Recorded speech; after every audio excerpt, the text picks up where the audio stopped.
Hello friends. जैसा कि मैंने पिछले वीडियो में इंग्लिश के वीडियो में आप सबको बताया था कि मैं आपकी नेक्स्ट वीडियो में पीआरटी साइंस का पूरा सिलेबस डिस्कशन करूंगा। याद रखिए कि आपके सिलेबस के साथ साथ मैं आपको इस वीडियो में ये भी बताने वाला हूं कि आपको किस बुक से कौन सा चैप्टर पढ़ना है और किस टॉपिक को आपको उस चैप्टर के द्वारा फिनिश किया जा सकता है। इस तरह से ध्यान रखिएगा। तो मैं आपके पूरे पीआरटी के साइंस के सिलेबस जो कि आपके कम से कम 20 नंबर की आती है, ध्यान रखना ये 20 नंबर का आता है। अगर आप पिछला सिलेबस देखे होगे तो आपको दिखा होगा कि 20 नंबर की साइंस आती है, जिसमें आपको ये साइंस 3 पार्ट में डिवाइड मिलेगी। नंबर फर्स्ट फिजिक्स, फिर उसके बाद आपको किस में मिलेगी, केमिस्ट्री में मिलेगी, एंड लास्ट जो आपकी सबसे इजी होती है बायोलॉजी, जिसको सब लोग याद करके चले जाते हो। अब बात आती है कि फिजिक्स काफी टफ होता है क्योंकि पिछली बार यहाँ से न्यूमेरिकल के क्वेश्चन आए थे। न्यूमेरिकल क्वेश्चन जैसे कि आपके जितने भी सांख्यिकी प्रश्न होते हैं या संख्याओं को दे करके, जिसमें से आपके बल के ऊपर क्वेश्चन पूछा था, आपके मोशन के ऊपर क्वेश्चन पूछा था, ठीक है। तो हर जगह से यहाँ से क्वेश्चन पूछा था न्यूमेरिकली। केमिस्ट्री में भी न्यूमेरिकली क्वेश्चन आया था, एंड याद रखिए स्टेटमेंट के थ्रू क्वेश्चन आया था। तो बहुत इंपॉर्टेंट चीज बन जाती है। और मैं आपको विथ गारंटी कभी मैं पेपर डिस्कशन साइंस का करूंगा तो मैं आपको दिखाऊंगा कि किस चैप्टर के किस पेज से डायरेक्ट क्वेश्चन एनसीईआरटी का पूछा हुआ था। केमिस्ट्री के अंदर डायरेक्ट सीधा का सीधा एग्जाम्पल ही उसके अंदर रख दिया था दोस्तों। तो आज का वीडियो देर ना करते हुए स्टार्ट करते हैं और हम लोग डिस्कस करते हैं कितना कितना किस चैप्टर से हमें पढ़ना है। तो जैसा कि हम लोग पढ़ेंगे सबसे पहले फिजिक्स के बारे में। तो जो टॉपिक्स आप देख पा रहे हो, मोशन, जो लोग हिंदी मीडियम के हैं वो अपना देखते जाए, मैं हिंदी में बताता जाऊंगा, ठीक है। गति होता है, डिस्प्लेसमेंट का मतलब होता है विस्थापन, याद रखिएगा विस्थापन क्या होता है। ये सारी चीजें आप लोग चैप्टर्स पढ़ोगे तो समझ में आएगा। वेलोसिटी, वेग जिसे बोलते हैं, देखो बहुत फर्क होता है वेलोसिटी और मोशन में, because scalar and non scalar quantity के ऊपर डिपेंड करता है, ठीक है। स्केलर एंड वेक्टर क्वांटिटी के ऊपर डिपेंड करता है। Uniform and non uniform motion along a straight line, याद रखना यहाँ पे ये जो चीज कंफर्म कर दिया है कि केवल स्ट्रेट लाइन के बेसिस पे यूनिफॉर्म एंड नॉन यूनिफॉर्म, यानी कह सकते हो कि आप सीधी और एक वक्र की जो गति होती है वो केवल स्ट्रेट लाइन के बेस पे आपको पढ़ना है इस सिलेबस के अंदर, ठीक है। एक्सेलरेशन जिसे त्वरण कहा जाता है, डिस्टेंस, टाइम एंड वेलोसिटी। तो डिस्टेंस को आपको पता है दूरी कहते हैं, टाइम मतलब समय, वेलोसिटी मतलब वेग, ठीक है। तो समय, दूरी और वेग का जो संबंध होगा, अब ये देखो ये ग्राफिकल चीज भी आती है, ये ग्राफ पे भी बनती है। पिछली बार कभी ग्राफ नहीं पूछा था, मैंने देखा पिछले पेपर में इसने ग्राफ नहीं पूछा था। तो मे बी पॉसिबल है कि अगर पेपर पेपर को टफ करा जा रहा है तो ये पूरी की पूरी पॉसिबिलिटी बनती है कि ये ग्राफ से रिलेटेड चीजें पूछेंगे। एंड ग्राफ, इसलिए मैं आपको ये टॉपिक डिस्कस करते समय मैं पूरा का पूरा कंफर्म कर दे रहा हूं कि आपको उस चैप्टर के अंदर जो मैं अभी बुक बताऊंगा उस बुक के चैप्टर के अंदर क्या क्या चीजों को ध्यान से पढ़ना है, ठीक है। अगला दिया गया है idea of uniform circular motion. तो जो वृत्तीय गति है उसके बारे में आपको भी पढ़ना है। अब ये सारा टॉपिक किस बुक के किस किस चैप्टर से मिलेगा वो मैं आपको दिखाना चाहता हूं। तो एनसीईआरटी के क्लास 9th के चैप्टर 8 में जिसका नाम है मोशन, ये इतनी टॉपिक आपको मिल जाएंगे पूरा का पूरा। इसमें ग्राफिकल चीज भी दिया है। याद रखना मैंने आपको कंटेंट पढ़ने के लिए ये बुक सजेस्ट की है। इसमें जितने एग्जाम्पल हैं, जितने भी न्यूमेरिकल क्वेश्चन हैं वो सब आपको लगाना है, जितने भी एक्सरसाइज के क्वेश्चन हैं वो भी आपको लगाना है, ये ध्यान रखिएगा। एंड साथ ही साथ अगर आप इनसे रिलेटेड एमसीक्यूज और ज्यादा एक्स्ट्रा करना चाहते हो दोस्तों, तो इसको करने के लिए आप किसी भी बोर्ड के उठा लेना। किसी भी बोर्ड के बहुत सारे बोर्ड होते हैं, ठीक है। तो किसी भी बोर्ड की जो भी साइंस की बुक होगी उसके फिजिक्स के चैप्टर को उठा लीजिएगा और इसी चैप्टर को उठा लीजिएगा, उसमें बहुत सारे एमसीक्यूज होते हैं। या अगर मैं रिकमेंड करता हूं कि ये जो यूपी में एक पॉलिटेक्निक करके एग्जाम्स होते हैं, यूपी पॉलिटेक्निक करके, तो इस तरह से बहुत सारे एग्जाम्स होते हैं जो इंजीनियरिंग के बेस पे होते हैं, उसमें भी आपके जो प्रीवियस ईयर पेपर हैं उनसे आप उठा लीजिएगा। तो मोशन के जो एमसीक्यूज यानी कि जो आपके न्यूमेरिकल क्वेश्चन होते हैं वो काफी अच्छे से हो जाएंगे, याद रखिएगा। इन सब चैप्टर्स को के पढ़ने के पहले मैं आपको रिकमेंड करूंगा 6 to 8 फुल एनसीईआरटी अगर आप पढ़ते हो तो आपका बेसिक कॉन्सेप्ट क्लियर हो जाएगा। याद रखिएगा क्या क्लियर हो जाएगा, बेसिक कॉन्सेप्ट। तब हो सकता है ये कॉन्सेप्ट आपको पूरे के पूरे समझ में आए, ठीक है। क्योंकि 6 to 8 में कभी भी न्यूमेरिकल आपको मिलेगा ही नहीं, यहाँ पे कॉन्सेप्ट ही कॉन्सेप्ट है केवल। तो इसलिए पूरे कॉन्सेप्ट यहाँ से आप पढ़ लीजिएगा। उसके बाद की ये चीजें मैं बता रहा हूं, अगर इतना नहीं हो पा रहा है, कम टाइम है, तो आप ये डायरेक्ट पढ़िए, एमसीक्यू सॉल्व कीजिए, किसी बोर्ड की साइंस की बुक आप उठाइए, ठीक है, वहां से सॉल्व कीजिए। अदरवाइज अगर आपको और अच्छे से करना है तो आईआईटी फाउंडेशन की बुक आती है जिनको आप उठा करके सॉल्व कर सकते हो। उसमें क्वेश्चंस बहुत ज्यादा अच्छे से दिए होंगे, जो आपको अमेजोन या फ्लिपकार्ट पे अवेलेबल हो जाएगी, ठीक है।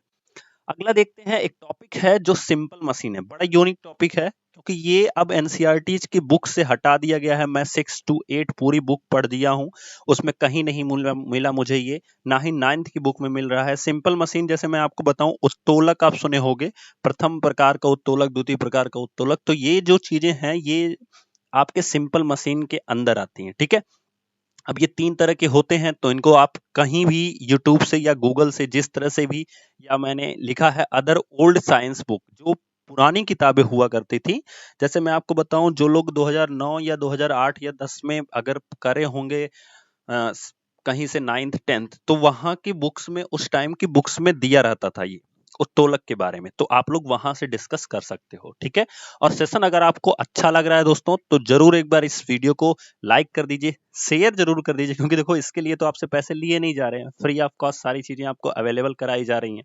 तो कम से कम शेयर तो कर सकते हो। अदरवाइज आप कहीं कोचिंग लेने जाओगे इस लॉकडाउन में, तो कोई भी कोचिंग, आज तक 9 10th हम लोग पढ़ने गए हैं, कितने पैसे खर्च कर डाले हैं, उसके बाद हमने ग्रेजुएशन करा है, उसके बाद अपनी डाइट करी होगी, कितने पैसे खर्च करे होंगे, तो कम से कम यहाँ पैसे नहीं लग रहे हैं, एक शेयर तो बनता है ना। तो हर जगह शेयर, आप इंस्टाग्राम, व्हाट्सएप, फेसबुक, हर जगह अपने अकाउंट में वीडियो को शेयर कर दीजिए, ठीक है दोस्तों। आगे बढ़ते हैं, तो अगला हमारा फिजिक्स से ही रिलेटेड जो टॉपिक्स हैं, 7 टॉपिक हमने पिछले पीछे कवर किया था। 8वां है फोर्स एंड मोशन, इनर्सिया, ठीक है।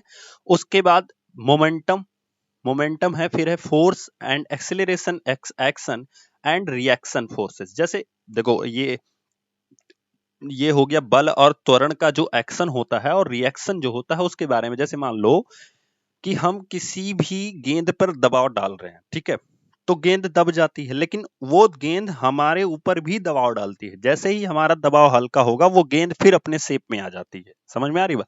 तो ये एक्शन एंड रिएक्शन फोर्सेस होता है, ठीक है। Force and motion, inertia, momentum, ये सारे की सारी चीजें आपको क्लास 9th की चैप्टर 9 में force and law of motion के अंतर आपको मिल जाएगा। तो ये चीज बहुत ध्यान से आपको समझना है, ठीक है। अगला देखते हैं, तो अगला हमारा जो टॉपिक दिया गया है वो है elementary idea of conservation of momentum. तो जो संरक्षण होता है, एक तरह से कर सकते हो, उसके बारे में, संवेग संरक्षण जिसे हिंदी में बोलते हैं, मोमेंटम मतलब संवेग, ठीक है। तो संवेग संरक्षण और ऊर्जा का संरक्षण, ये दोनों टॉपिक जो हैं वो आपको मिल जाएंगे क्लास 9th के ही चैप्टर 11 में, जिसका नाम है वर्क एंड एनर्जी। तो यहां से आपको वो टॉपिक कवर हो जाएगा।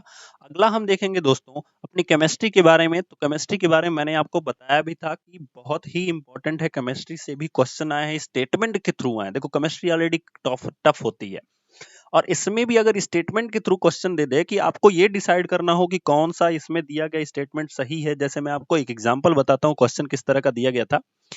0.5 मोल में कितने मॉलिक्यूल होते हैं, इस तरह से बहुत सारे क्वेश्चन पूछे थे, और स्टेटमेंट के थ्रू दिया गया था कि इतने मॉलिक्यूल होते हैं या इतने होते हैं, तो ये स्टेटमेंट सही है कि नहीं। तो काफी ज्यादा डीप नॉलेज आपको लेनी पड़ेगी इससे रिलेटेड, ठीक है। तो हम देखते हैं आगे टॉपिक क्या क्या है। मैटर, मैं रिकमेंड करूंगा फिर से आपको 6 to 8 एनसीईआरटी पहले आप कवर कर लो साइंस की, फिर उसके बाद मैटर को आप कवर करो। मैं क्यों रिकमेंड कर रहा हूं इसको, क्योंकि इससे आपका कॉन्सेप्ट जो होगा वो क्लियर हो जाएगा। जैसा कि यहाँ पे आप देख पा रहे हो, केमिकल एंड फिजिकल चेंजेस, तो ये जो रासायनिक और भौतिक परिवर्तन होता है किसी भी पदार्थों में, वो आपके 6 to 8 में काफी अच्छे से क्लियर करके दिया है। जैसे हम लोग बहुत बचपन से पढ़ते आ रहे हैं, मोमबत्ती में किस तरह का परिवर्तन होता है, तो मोमबत्ती में दोनों तरह के परिवर्तन होते हैं, रासायनिक और भौतिक परिवर्तन दोनों होते हैं, ठीक है। जैसे मोमबत्ती का जलना हमारा केमिकल चेंजेस है, एंड मोमबत्ती का पिघलना हमारा क्या है, फिजिकल चेंजेस है। तो इस तरह से हम लोग पढ़ते आ रहे हैं, ठीक है। अगला है गैसेज एंड लिक्विड्स। तो ये भी जो टॉपिक है वो आपके एक ही चैप्टर से, जिसका नाम है क्लास 9th की जो चैप्टर फर्स्ट है एंड सेकंड है, जिसका नाम है मैटर। तो यहां से आपका क्लियर हो जाएगा। ठीक है, आगे देखते हैं। हमारा टॉपिक दिया गया है कॉन्सेप्ट ऑफ एलिमेंट्स, कि तत्वों का जो हमारा कॉन्सेप्ट है उसके बारे में, मॉलिक्यूल एंड एटम। अब यही ये वाला जो क्वेश्चन है, ये वाला जो क्वेश्चन मैंने आपको एग्जांपल में बताया, आप उठा के प्रीवियस ईयर पेपर देखिएगा तो आपको ये जो सवाल है ये आपको यहीं से मिलेगा। ठीक है, इसी चैप्टर से मिलेगा। और सेम टू सेम इस चैप्टर को जब ध्यान से पढ़ोगे दोस्तों ना, इस टॉपिक को ध्यान से पढ़ोगे उस चैप्टर में, तो आपको ये एग्जाम्पल में ही क्वेश्चन मिलेगा। वो जो क्वेश्चन स्टेटमेंट के थ्रू आपको पेपर में मिल रहा है वो क्वेश्चन एग्जाम्पल है एनसीईआरटी की बुक में। इसलिए आई विल रिकमेंड यू कि सबसे पहले तो आपको एनसीईआरटी ही फिनिश करनी है। आप सिर्फ एनसीईआरटी कर लो, आप मान के चलो कि 95% क्वेश्चन आप साइंस के करके आओगे। ठीक है, आगे देखते हैं। तो साइंस का ये जो दो आपके टॉपिक हैं ये कहाँ मिलेंगे, तो ये 9th के चैप्टर 3 में जिसका नाम है एटम्स एंड मॉलिक्यूल्स, तो यहाँ पे आपको मिलेंगे। ठीक है, अगला हम देखते हैं। तो केमिस्ट्री में कुछ और टॉपिक है जैसे बेसिक स्ट्रक्चर ऑफ एटम्स, तो ये कहाँ मिलेगा हमें, तो ये मिलेगा 9th का 4th चैप्टर हम पढ़ेंगे जिसमें स्ट्रक्चर ऑफ एटम जो है वो उसके अंदर हमें मिल जाएगा। अगला हम देखते हैं तो क्लासिफिकेशन ऑफ हाइड्रोकार्बन। चूंकि दोस्तों ये ज्यादा मिलता नहीं है, मैंने भी पढ़ा है, तो ये ज्यादा नहीं मिलता है। ठीक है, बट फिर भी ये आपको 9th की चैप्टर 4 में जिसका नाम है कार्बन एंड इट्स कंपाउंड, ठीक है, तो यहाँ पे आपको मिल सकता है। ठीक है, क्योंकि वहां सॉरी ये 5वां चैप्टर आई थिंक होगा, तो ये ध्यान दीजिएगा 5वां चैप्टर होगा। ठीक है, तो कार्बन एंड इट्स कंपाउंड में आपको ये मिलेगा, लेकिन बहुत हल्का मिलता है। So I will recommend you hydrocarbons के लिए ध्यान से सुनना। हाइड्रोकार्बन से क्वेश्चन भी आपका पूछा गया था। ठीक है, हाइड्रोकार्बन से आपका क्वेश्चन जो पूछा गया था वो काफी इंपॉर्टेंट क्वेश्चन था, आप देखिएगा जाके। ठीक है, अब देखो यहां से ध्यान से कि हाइड्रोकार्बन से जो क्वेश्चन पूछा गया था वो आप करोगे कहां से, तो मैं आपको रिकमेंड करूंगा कि अगर आप यूट्यूब पे वीडियोस देखते हो तो आरआरबी एनटीपीसी का जो साइंस पढ़ा रहे होंगे किसी भी चैनल से, मैं किसी चैनल को रिकमेंड नहीं करूंगा, सब अच्छा पढ़ाते हैं, तो हमारे लेवल का काम किसी भी चैनल से हो जाएगा, कोई प्रॉब्लम नहीं है। एनटीपीसी का जो साइंस पढ़ा रहे होंगे उसमें वो हाइड्रोकार्बन्स पढ़ाए होंगे, तो यहां से आप जाकर के हाइड्रोकार्बन्स को पढ़ सकते हो, उसकी नोट्स बना सकते हो। ठीक है, हाँ अगर ये चीजें आपको समझ में आ रही है तो मैं फिर रिकमेंड करूंगा कि एक बार शेयर जरूर करिए एंड लाइक जरूर कीजिए। ठीक है, कमेंट बॉक्स में जरूर बताइएगा कि कैसा आपको सेशन लग रहा है। ठीक है, अगला दिया गया है रेडियो एक्टिविटी एंड हाइड्रोकार्बन्स। देखो मैंने यहाँ पे दोनों टॉपिक निकाल लिया है, रेडियो एक्टिविटी और हाइड्रोकार्बन, ये दोनों मैंने बहुत ढूंढा। रेडियो एक्टिविटी कहीं भी आपको नहीं मिल रही है केमिस्ट्री के, जिस तरह से फिजिक्स में हमें सिंपल मशीन नहीं मिल रही है, उसी तरह से रेडियो एक्टिविटी जो आपका टॉपिक है वो आपको केमिस्ट्री में किसी भी बुक में 9th या 10th की नहीं मिल रहा है। ठीक है, तो इसे हम कहां से पढ़ेंगे, इसे हम पढ़ेंगे यूट्यूब से। मैं फिर रिकमेंड करूंगा रेडियो एक्टिविटी को पढ़ने के लिए आरआरबी एनटीपीसी साइंस जो भी चैनल जहां से भी आपको समझ में आए हिंदी इंग्लिश में, वहां से जाके आप पढ़ लीजिए। ठीक है, एंड हाइड्रोकार्बन्स को भी आप एनटीपीसी साइंस के लेवल का जाके पढ़ लीजिए, क्योंकि काफी लेवल अच्छा होता है इसका। और ये जितना यहाँ पे पढ़ोगे आप, अगर 1 घंटे 2 घंटे क्लास है वो अगर कर लोगे आप, तो उससे बाहर कभी आने के कुछ चांस ही नहीं होते हैं। ठीक है, नेक्स्ट आता है हमारा बायोलॉजी। तो बायोलॉजी में क्या है, सबसे पहला टॉपिक जो आपको दिख रहा है प्लांट लाइफ, फोटोसिंथेसिस। मैं फिर से रिकमेंड करूंगा, फोटोसिंथेसिस का बहुत हल्का लेवल 6 to 8 में दिया गया है, लेकिन अगर आपको डीप में पढ़ना है तो आप फिर वही आरआरबी एनटीपीसी साइंस, ठीक है, आरआरबी एनटीपीसी साइंस का आप उठा के पढ़ लेना फोटोसिंथेसिस, वहां से आपका ये टॉपिक कवर हो जाएगा। ठीक है, 6 to 8। एंड लिविंग वर्ड जो है ये काफी बड़ा टॉपिक है। ठीक है, बस ध्यान दीजिएगा आप लोग, क्या करना है आपको 6 to 8 जब आप पढ़ोगे तो ये लिविंग वर्ड के बारे में आपको धीरे धीरे पता चल जाएगा, बेसिक कॉन्सेप्ट क्या है इसका। ठीक है, ह्यूमन बॉडी के बारे में भी आपको 6 to 8 में बेसिक कॉन्सेप्ट मिल जाएगा दोस्तों, ये ध्यान रखिएगा। ठीक है, फिर natural vegetation and wild life, इसके बारे में भी 6 to 8 में बेसिक कॉन्सेप्ट मिलेगा। वाइल्ड लाइफ मतलब क्या होता है, जैसे सांप का क्या आकार होता है, किस तरह से वो होता है, समझ में आ रही बात।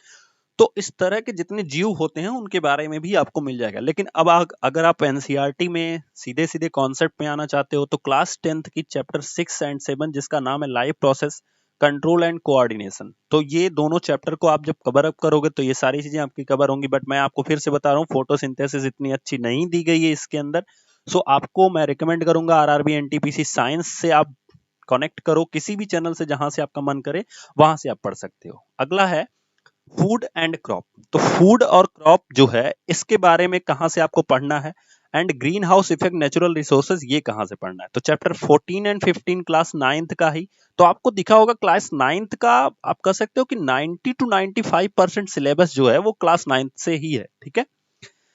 तो chapter 14 and 15 natural resources, food resources जहां से आपको मिलेगा। एंड मैं आपको रिकमेंड करूंगा कि जब आप ईवीएस पढ़ोगे तो उसमें भी रिसोर्सेस के बारे में दिया गया है, नेचुरल रिसोर्सेज, जो आपकी जियोग्राफी जो है, जियोग्राफी क्लास 8 की एनसीईआरटी की, उसमें पूरा कवर अप हो जाएगा दोस्तों।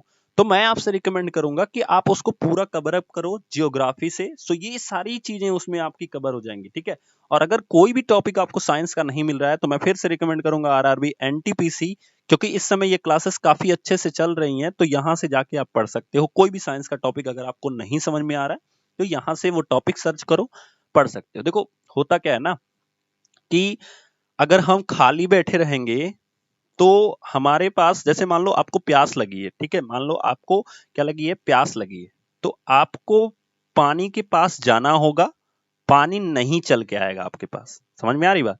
जॉब लेनी है तो आपको वो काम करने होंगे, जॉब नहीं चल के आएगी आपके पास, सीधी भाषा में आप समझ लो, ठीक है।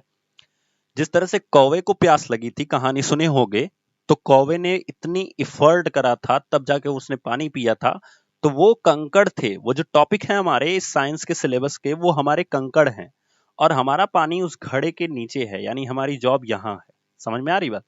तो जब हम कंकड़ इसमें डालेंगे, अब हमारी चोंच तो अंदर जा नहीं रही है, तो कंकड़ यानी टॉपिक से हम इस घड़े को भर देंगे तो हमारी जॉब अपने आप ऊपर आ जाएगी, और फिर हम उस जॉब को ले सकते हैं, ठीक है। सो इफर्ट करना बहुत जरूरी है दोस्तों, ठीक है। बट मैं आपको ये थोड़ा सा हेल्प करना कर दिया हूं, तो ये चीजें ध्यान में रखिए। अगला हम देखते हैं इंपॉर्टेंट एंड स्पेशल चैप्टर जो है क्लास 10th के, जहां से आपके काफी सिलेबस जो होंगे वो कंप्लीट हो जाएंगे। तो वो हमारे क्या चैप्टर्स हैं, तो हम चैप्टर्स देखते हैं जिसमें सोर्स ऑफ एनर्जी, जो कि 14वां चैप्टर है, मैंने आपको बताया भी था, ठीक है। सोर्स ऑफ एनर्जी एक हमारा टॉपिक है, वो भी हमारे 14वें चैप्टर से, सॉरी क्लास 10th का है ये चैप्टर, ध्यान रखिएगा। ये 9th का है 14-15, और यहां से ये क्लास 10th का है source of energy, our environment. तो आवर एनवायरनमेंट जब आप पढ़ोगे तो ग्रीन हाउस इफेक्ट वहां से भी कवर होगा, ध्यान रखिएगा। सोर्स ऑफ एनर्जी से आपको रिसोर्सेज भी आपको मिलेंगे, ठीक है। सोर्स ऑफ एनर्जी से आपको फोटोसिंथेसिस भी के बारे में बात थोड़ी बहुत मिलेगी। उसके बाद मैनेजमेंट ऑफ नेचुरल रिसोर्सेज, तो ये रिसोर्सेज भी आपको मिलेंगे, नेचुरल रिसोर्सेज से रिलेटेड भी आपको कंटेंट मिलेगा। सो मैंने यहाँ पे आपको पूरा का पूरा सिलेबस कवर अप किया है दोस्तों। अगर वीडियो पसंद आई हो तो जरूर से जरूर एक बार लाइक कीजिए एंड चैनल को सब्सक्राइब कीजिएगा। तब तक के लिए थैंक यू सो मच। मिलेंगे नेक्स्ट वीडियो में नेक्स्ट टॉपिक के साथ। अगर आप लोग कमेंट बॉक्स में बताओगे किस सब्जेक्ट का हमें इस तरह से आपको चाहिए, तो मैं आपको कमेंट बॉक्स में, आई थिंक मैथ इसके बाद काफी टफ होती है, तो सबसे पहले आप टफ सिलेबस जो है वो पढ़ना स्टार्ट करो, बिकॉज जब एग्जाम नजदीक आ जाएगा ना तो आपका जितना इजी सिलेबस है वो आप बहुत जल्दी जल्दी कवर कर सकते हो। अभी टफ सिलेबस पे फोकस करो। तब तक के लिए थैंक यू सो मच।